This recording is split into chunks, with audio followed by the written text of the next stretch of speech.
Congress government BRS ప్రభుత్వం 10 ఏళ్ళు పాలన చేసి ఇప్పుడు కాంగ్రెస్ గవర్నమెంట్ పాలన నడుస్తుంది. 3 ఏళ్ళు అయిపోయింది, ఇంకా 2 ఏళ్ళు అయితే అది కూడా దిగిపోతే మళ్ళీ ఏ గవర్నమెంట్ వస్తుందో మనకు తెలియదు. కానీ 10 ఏళ్ళు బీఆర్ఎస్ పాలనలు ఉన్నప్పుడు ఎలాంటి పేర్లు వినిపించినాయో ఇప్పుడు కాంగ్రెస్ గవర్నమెంట్ అధికారంలోకి వచ్చినాక కూడా అంతకంటే ఎక్కువనే వినిపిస్తున్నాయి. మన కేటీఆర్ సార్ కొన్ని లెక్కలతోని బయట పెడుతున్నా, ఒక్కసారి వీడియో చూడండి, చిన్న క్లిప్.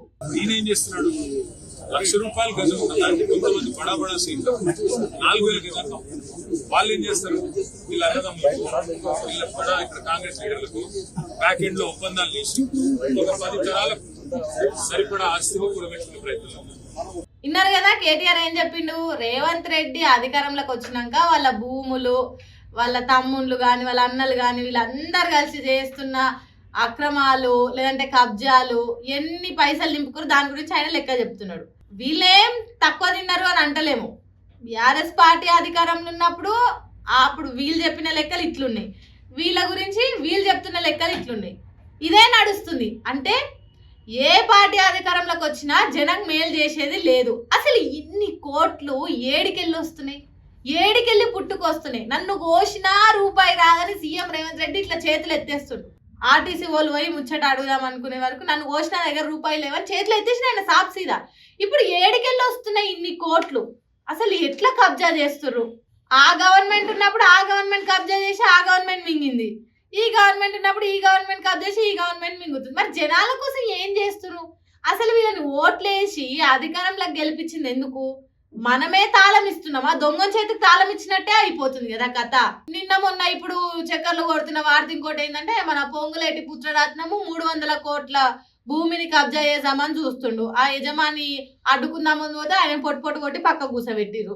ఈ ముచ్చట బయటికి రాకుండా మన ప్రభుత్వ పెద్దలు అడ్డుపడుతున్నారు. అంటే మీ మంత్రి కొడుకని మీరు అధికారంలో ఉన్నారు కాబట్టి మీ విషయాలు బయటకు రావద్దనా? ఉన్నటి వరకేమో ఆ సాంప్రదాయం శుద్ధ పూసిన ఆమె ఎవరు, కొండా సురేఖ మేడం, ఇక్కడ లేని ముచ్చట్లు చెప్తుంది. మేడం చెప్తే అమ్మో అసలు ఆశ్చర్యపోవాలి. మేడం రేపంటే రేపు అభివృద్ధి అయిపోతుంది అట్లా చెప్తుంది మేడం చెప్తే. కానీ ఆమె పైసల కోసం కొట్లాడుకొని అలా బిడ్డ వచ్చి మధ్యలో మంచోళ్ళు కాదు మా అమ్మని దొక్కేద్దామని చూస్తున్నారని ఆమంటది. తర్వాత కొట్లాట అయిపోయినాక సారీ మా బిడ్డ తెలియక అట్లా మాట్లాడిందని ఆమంటది. అది పైసల గురించి, ఇది పైసల గురించి. ఇప్పుడు కేటీఆర్ చెప్తుంది కూడా పైసల గురించి. అసలు ఇన్ని పైసలు ఏడికెళ్ళి వస్తున్నాయి?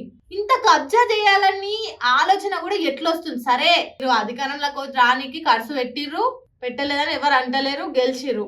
మీరు ఎంత అయితే లాస్ అయ్యారో అది మీరు పూడ్చుకోవడం కోసం ఎంతో కొంత తింటారు. మరి ఇంత ఘోరంగా తింటారా? కోట్లు కోట్లు బయట ఒక 50,000 దొరికితే చాలు బతుకుతాం, ఒక ₹1,00,000 ఉంటే చాలు బతుకుతాం.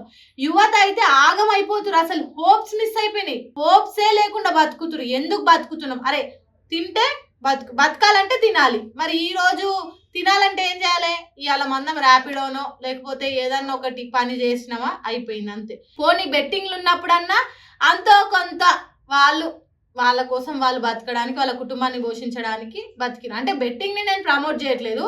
కొందరు సోకాల్డ్ పీపుల్ కామెంట్లు వేయడానికి రెడీ ఉంటారు కాబట్టి చెప్తున్నా. బెట్టింగ్లని మేము ప్రమోట్ చేయట్లేదు, జరిగేది చెప్తున్నాం.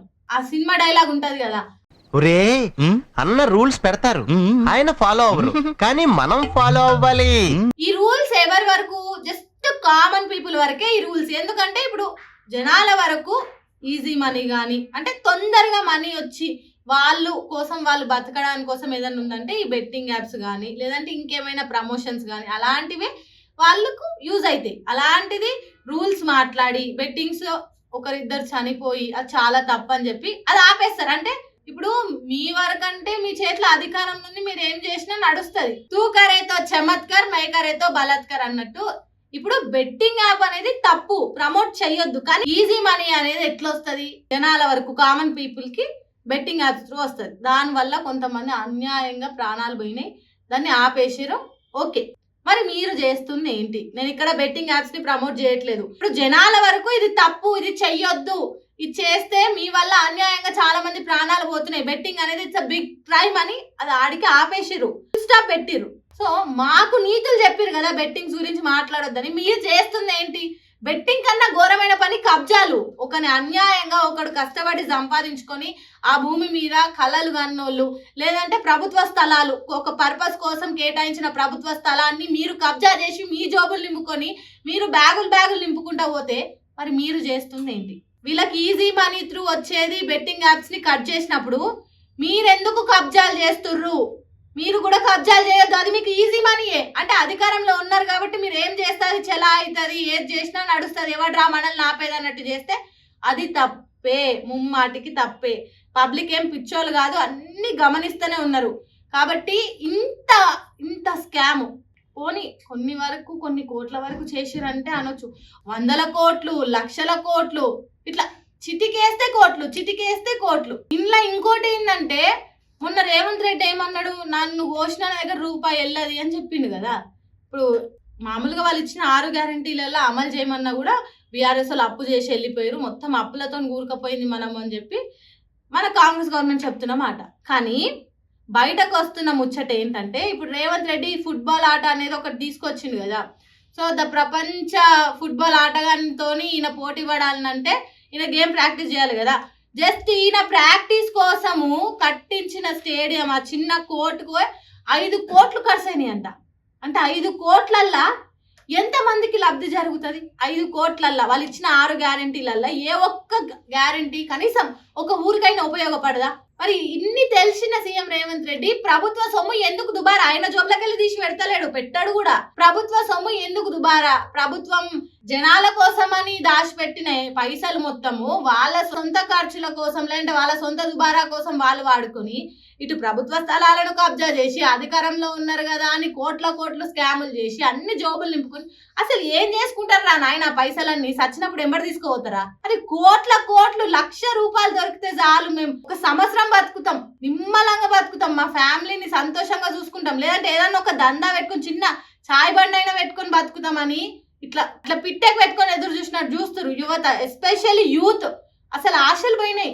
ఎందుకోసం బతుకుతున్నాం, దేనికోసం బతుకుతున్నాం? మేము చెయ్యాలనుకుంది ప్రభుత్వం నుంచి చేయూత దొరుకుతుంది అనుకుంటే చేయూతనే లేదు. కనీసం ఉద్యోగాలు ఇచ్చిన మొకాల అవి కావు, ఏదీ చెయ్యరు. వాళ్ళని ఓ మునుగనియరు, ఓ సావనియరు, ఓ ఏం చేయనియరు. మీ జోబులు నిండితే అయిపోయాయి, మీ బస్తాలు నిండితే అయిపోయాయి, మీ కుటుంబాలు, మీ అన్నలు, మీ చుట్టాలు ఈ వరకు ఉంటే అయిపోయాయి. జస్ట్ మనకు అర్థమవుతుంది ఏంటంటే మనం అర్థం చేసుకోవాల్సింది కూడా ఇదే. మనము వాళ్ళకు ఓట్లేసి గెలిపించింది ఏదో మనకు మంచి చేస్తారని కాదు. మన సొమ్ముని వాళ్ళు దోసుకుంటూ ఆస్తి పరులు ఇంకా ఆస్తులు పెంచుకుంటారు, ఇంకా ఆస్తులు. ఒకసారి చిన్నగా మనం ఈడు వరకు వచ్చినాం ఏమని ఎమ్మెల్యేలు జోబులు నింపుకుంటారు అని, అది ఓన్లీ అధికార పార్టీ లీడర్స్ గురించే మేము చెప్పట్లేదు. ఎందుకంటే అందరు ఎవ్వడేం పత్తిత్తు కాదు, అందరు అసంటోలే. ఏ ఒక్క లీడరు పత్తిత్తు అసలు గానే కాదు. ప్రతి ఒక్కరు అధికారంలోకి వచ్చింది వాళ్ళ స్వార్థం కోసమే. సరే అనుకోవచ్చు, మీరు ఉంటారు కదా దిగొచ్చిన కార్యకర్తలు కానీ అభిమానులు కానీ అనుకోవచ్చు, నువ్వెవతివే చెప్పనీకి, మీరెవరు ఆయన గురించి చెప్పడానికి, మా ఎమ్మెల్యే గురించి మాట్లాడడానికి. అంటే ఎమ్మెల్యేని గెలిపించింది ఎందుకు? జనాలకు ఏదైనా మంచి చేస్తాడని గెలిపించింది, వాళ్ళ జోబులు నింపుకోనికి కాదు. సరే జనాలకు ఏదైనా మంచి చేయాలి, పోని అధికారంలో లేనోళ్ళైనా అధికారంలో ఉన్నోళ్ళైనా జనాల సమస్యలు తెలుసుకోవడానికి పోయినప్పుడు 100 రూపాయలు డిమార్ట్ టీషర్ట్ వేసుకొని బతికిన లీడర్లు ఇప్పుడు లక్షలు టీషర్ట్లే లక్షలు. ఇక వాళ్ళకి అద్దరు సొక్క ఇక అవన్నీ వేసుకుంటే ఇంకే రేంజ్ ఉంటుంది. వాచ్లు లక్షలల్లా అట్లాంటివి పెట్టుకొని పోతురు. మళ్ళీ ఏడికెళ్ళి వచ్చింది వీళ్ళకి సొమ్ము? ఇంత ప్రజల సొమ్మే, మన సొమ్ము తినే బతుకుతురు కదా. ఇప్పుడు కడుపు నిండా తిని మంచి బిర్యానీలు అన్నీగా అనొద్దు, మంచి కమ్మటి పువ్వ తిన్నాక జనాలు కారం పువ్వ కోసం కొట్లాడుతుంటే పోయి వీళ్ళు కూడా రాలేదు, చేయలేదు, వాళ్ళు మంచోళ్ళు కాదు, ఆ లీడర్ మంచోళ్ళు కాదు, అందరు అసంటోళ్ళే, ఎవ్వడేం శుద్ధ పూస కాదు. జస్ట్ ఏదో వాళ్ళ అధికారంలో లేనప్పుడు ఎగురుతురు తప్పితే అధికారంలో ఉన్న వాళ్ళు నోట్ల మన్ను పోస్తురు అంతే. అధికారంలో లేనోడు ఎగురుతుండు, అధికారంలో ఉన్నోడు మనకు ఇది అవుతుండు, అంత తప్పితే ఇంకేం లేదు. వీళ్ళు వాళ్ళ మెయింటెనెన్స్ చూసి మనం అర్థం చేసుకోవాలి. ఇప్పుడు వరకు మీ ఎమ్మెల్యే కానీ మీ ఏరియాలో ఎవరైనా కానీ ఎట్లుండే ఎట్లయిపోయిండు? కేసీఆర్ అన్నాడు కదా ఎట్లుండే తెలంగాణ ఎట్లయిపోయి తెలంగాణ అని. ఎట్లుండే ఇల్లు ఎట్లయిపోయారు? ఏడికెళ్ళి వచ్చినాయి పైసలు? అలా సొంత పైసలేం కాదు, సరే వాళ్ళకి ఆస్తులు ఉన్నాయి లేవంటలేం, కానీ వాళ్ళ ఆస్తులను డబల్ ట్రిబుల్ పెంచుకోనికి అధికారంలోకి వచ్చి మన గొయ్యి దవ్వుతున్నట్టే ఉంది. కాబట్టి ఏ లీడర్ సక్కమైనోడు కాదు. ఫస్ట్ యూత్ ఆలోచించాలి ఏం జరుగుతుంది. ఏదో మనకి 1000 రూపాయలు ఇచ్చిండు, 1500 ఇచ్చిండు కదా అని ఎంబడి జబ్బలు జార్చుకుంటే ఎగురుకుంటే అయిపోదు. మనకి ప్రశ్నించే హక్కు రాజ్యాంగం కల్పించింది, ప్రశ్నించాలి, మన కోసం మనం ఫైట్ చేయాలి. ఎవడో వచ్చి మన కోసం ఫైట్ చేయడు. నువ్వు 4 మాటలు ఎక్కువ మాట్లాడితే నీకు బస్తడు మూట సంచడు మూట వడేయంగానే నువ్వు సైలెంట్ ఉంటే అయిపోదు. మన హక్కుల కోసం మనం పోరాడాలి. ఇవాళ ఒక్కొక్క ఎమ్మెల్యే కానీ మాజీ ఎమ్మెల్యేలు కానీ మాజీ లీడర్లు కానీ ప్రతి ఒక్కరు తిన్నోళ్ళే. వాళ్ళ టైం నడిచినప్పుడు వాళ్ళు తిన్నారు, వీళ్ళ టైం నడిచినప్పుడు వీళ్ళు తింటారు తప్పితే జనం కోసం ఏం చేసిన లీడరే లేడు. ఇదంతా మేము ఎందుకు చెప్తున్నాం, ఏ లీడర్ అని వచ్చి మా వెనకాల ఏమంటారు ఫండ్స్ ఇచ్చి మా ఛానల్ ని లేపి మాకు ఇంత బస్తాడు అప్పచెప్తాడు అని అసలు ఆశ కూడా లేదు. ఎందుకంటే ఏ లీడర్ని నమ్మనికి కూడా లేదు. ఎవడో వచ్చి మాకు మంచి చేస్తాడు మమ్మల్ని పైకి లేపుతాడు అన్న నమ్మకాలు అయితే మాకు లేవు. మేము చెప్తుంది ఏంటంటే ఆల్రెడీ మోసపోయినాం మనము, ఇంకా మోసపోకండి. ఇంకా 2 ఏళ్ళు కళ్ళు మూసి తెరిచేలోపు ఇంకా 2 ఏళ్ళు అయిపోతే వచ్చే అసెంబ్లీ ఎలక్షన్స్ లో యువత బయటికి రండి. మీరు ఓట్ల కోసం ఎవరికి ఓటేయాలని క్యాంపెయిన్ చేసే బదులు నేను నిల్చుంటే ఎందుకు మార్పు జరగదు? ఒకవేళ నువ్వు నిల్చున్నా, నువ్వు తినకుండా ఏ లీడర్ ఉండడు. తిన్న దాంట్లో కనీసం సగమైన జనాల కోసం ఖర్చు పెట్టు. వాళ్ళు ఎంత దేవుని లెక్క భావిస్తారు. అలాంటి లీడర్స్ చాలా మందే ఉన్నారు, కానీ అలాంటి లీడర్స్ కూడా ఇంకా కరెక్ట్ అయిపోయి. కాబట్టి వచ్చే ఎలక్షన్స్ కోసము ఎవరిని గెలిపిస్తే మనం బాగుపడతాం, మనకు జరగాల్సిన అభివృద్ధి జరుగుతుందో ఆలోచించి ఓటేయండి. మా వీడియోస్ అయితే మెయిన్లీ మిమ్మల్ని మోటివేట్ చేయడానికి, ఎస్పెషల్లీ జరుగుతున్న కుట్రలు నిజాలు బయటికి రప్పించడం కోసమే. ఎందుకంటే చాలా లోపలనే కూరుకుపోతున్నాయి, వీటిని బయటకు రాణిస్తలేరు. చెప్పుకున్నాం కదా, పొంగులేటి శ్రీనివాస్ కొడుకు పుత్రరత్నం చేస్తుంది 300 కోట్ల స్కాము, అది ఇంకా బయటికి కూడా రాలేదు అఫీషియల్ గా. అర్థం చేసుకోండి ఇంకా ఎంత ఈయనదే ఇంత జరుగుతుందంటే ఇంకా లోపల ఎంత జరుగుతున్నాయి. కాబట్టి ఫస్ట్ యువత ముందుకు రావాలి. ఆన్నే చేతులు జాపుకొని కూర్చొని మాతోని కాదు అనుకుంటే ఇట్లే వస్తూనే ఉంటారు. ప్రభుత్వాలు మారుతూనే ఉంటాయి, మన బతుకులు మాత్రం ఏడేసిన గొంగడ ఆన్నే అన్నట్టుంటది.